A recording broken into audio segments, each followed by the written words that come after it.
तो दोस्तों आज की पूरी वीडियो होने वाली है लॉर्ड बीरस के ऊपर, जो कि हमारे यूनिवर्स 7 के गॉड ऑफ डिस्ट्रक्शन है। लेकिन वीडियो शुरू करने से पहले मैं आप सभी से माफ़ी मांगना चाहूँगा, क्योंकि वीडियो बहुत ही लेट आई है। पहले तो मुझे इतना अफसोस नहीं होता था, मैं सोचता था कि वीडियो के पहले या फिर लास्ट में बता दूंगा कि पढ़ाई की वजह से वीडियो लेट आती थी, और आप लोग भी समझते थे, क्योंकि आपको मालूम ही है कि 9th स्टैंडर्ड का पोर्शन कितना वास्ट है। लेकिन दोस्तों आजकल मुझे बहुत ही इरिटेट हो रहा है।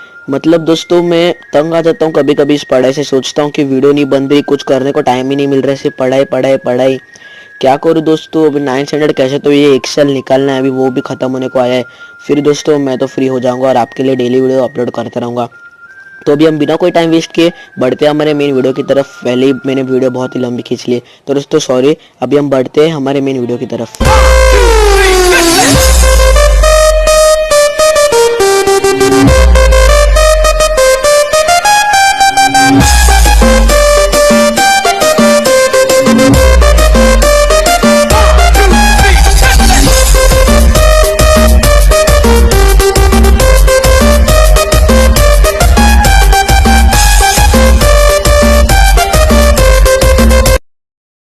सबसे पहले मैं आप लोगों को लॉर्ड बीरस के बारे में कुछ बेसिक चीजें बताऊंगा। लॉर्ड बीरस को सबसे पहले बताया गया था बैटल ऑफ गॉड्स की मूवी में। और दोस्तों लॉर्ड बीरस, ये बीरस जो नाम है ये इंस्पायर्ड है बियर से, और इनके जो टीचर है मतलब इनके ट्रेनर विश, इनका नाम इंस्पायर्ड है विस्की से। तो दोस्तों आप अभी इतने तो समझ ही गए होंगे। और लॉर्ड बीरस जो है, अकीरा टोरियामा ने यूनिवर्स 7 के गॉड ऑफ डिस्ट्रक्शन को असलियत में एक चिपकली का रूप देने का सोचा था, मतलब एक चिपकली जैसे गॉड ऑफ डिस्ट्रक्शन। लेकिन दोस्तों बहुत सारे फैंस को वो अच्छा नहीं लगा, इसलिए उन्होंने कुछ अलग करने का सोचा, और उसी दौरान उनकी होम कैट उनके काम के बीच में आ गई। तो अकीरा टोरियामा ने सोचा कि क्यों ना इस कैट का शक्ल ही दिया जाए यूनिवर्स 7 के गॉड ऑफ डिस्ट्रक्शन को।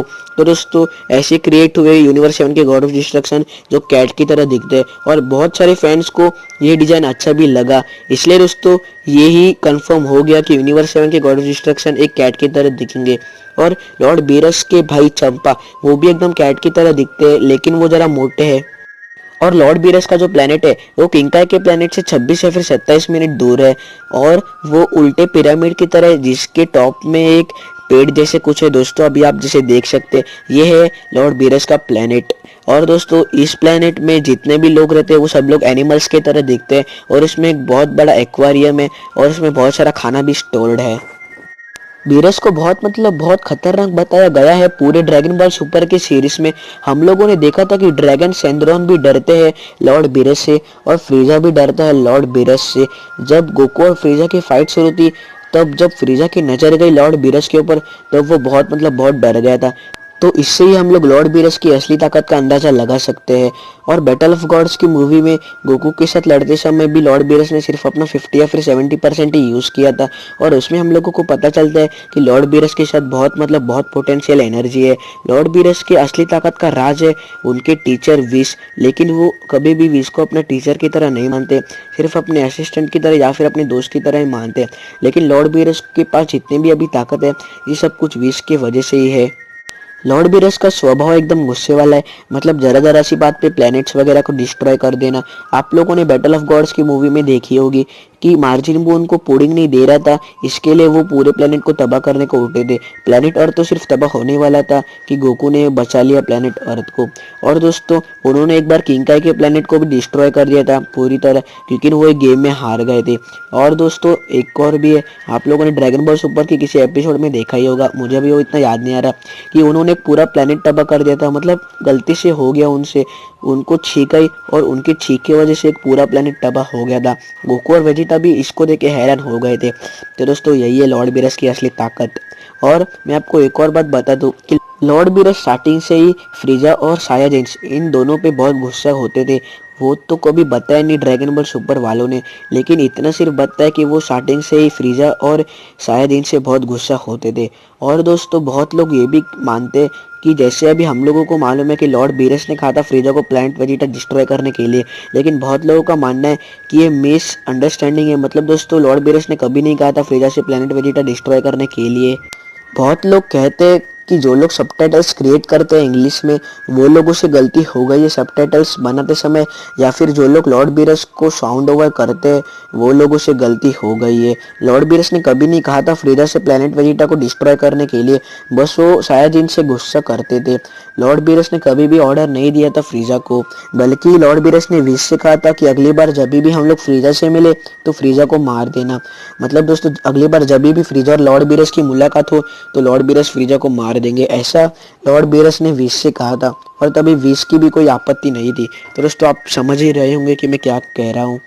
और दोस्तों मैंने बहुत सारे वीडियो में कहा था कि फ्रीजा ने प्लेनेट वेजिटा को इसलिए डिस्ट्रॉय किया क्योंकि लॉर्ड बीरस ने कहा इसलिए नहीं, बल्कि वो शायद इनसे डरता था। अब वो भी मैं आपको पिछली वीडियो में बता चुका हूँ, लेकिन फिर भी दोस्तों आप लोगों के लिए मैं अभी बताऊंगा। तो चलिए अगर हम लोग एक तरह से मान भी लेते कि लॉर्ड बीरस ने कहा था फ्रीजा को प्लेनेट वेजिटा को डिस्ट्रॉय करने के लिए, लेकिन दोस्तों फिर भी फ्रीजा प्लेनेट वेजिटा से बहुत ही गुस्सा करता था क्योंकि उस प्लेनेट पे रहते थे सायाजिन्स और फ्रीजा को मालूम था कि उसकी मौत सायाजिन्स के हाथों ही होनी है, क्योंकि सायाजिन्स उस समय बहुत ही कमज़ोर थे। लेकिन सायाजिन्स की एक खासियत है कि वो लोग जितना अपने आप को खींचेंगे, मतलब जितना वो लोग अपने आप को फोर्स करेंगे फाइट करने के लिए, मतलब जितना वो लोग अपने आप को पुश करेंगे उतना वो लोग स्ट्रॉन्गर होते जाएंगे। ये मैंने बहुत सारी वीडियोस में आप लोगों को कहा है, यही है असली रीजन। क्योंकि उसको मालूम है कि सायाजिन्स एकदम पागलों जैसे करते हैं फाइट के लिए, वो लोग फाइट के लिए तड़पते और जितना वो लोग एक दूसरे के साथ फाइट करेंगे उतना वो लोग ताकतवर होते जाएंगे।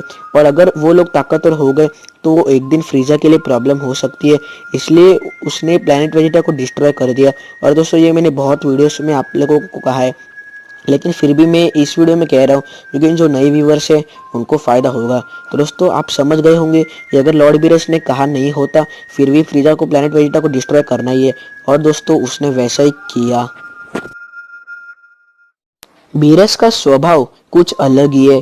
आपको ये बात तो मालूम ही होगी कि उसने एक बार एक प्लेनेट को हाफ डिस्ट्रॉय कर दिया था क्योंकि उस खाने में नमक या फिर ऑयल ज़्यादा था।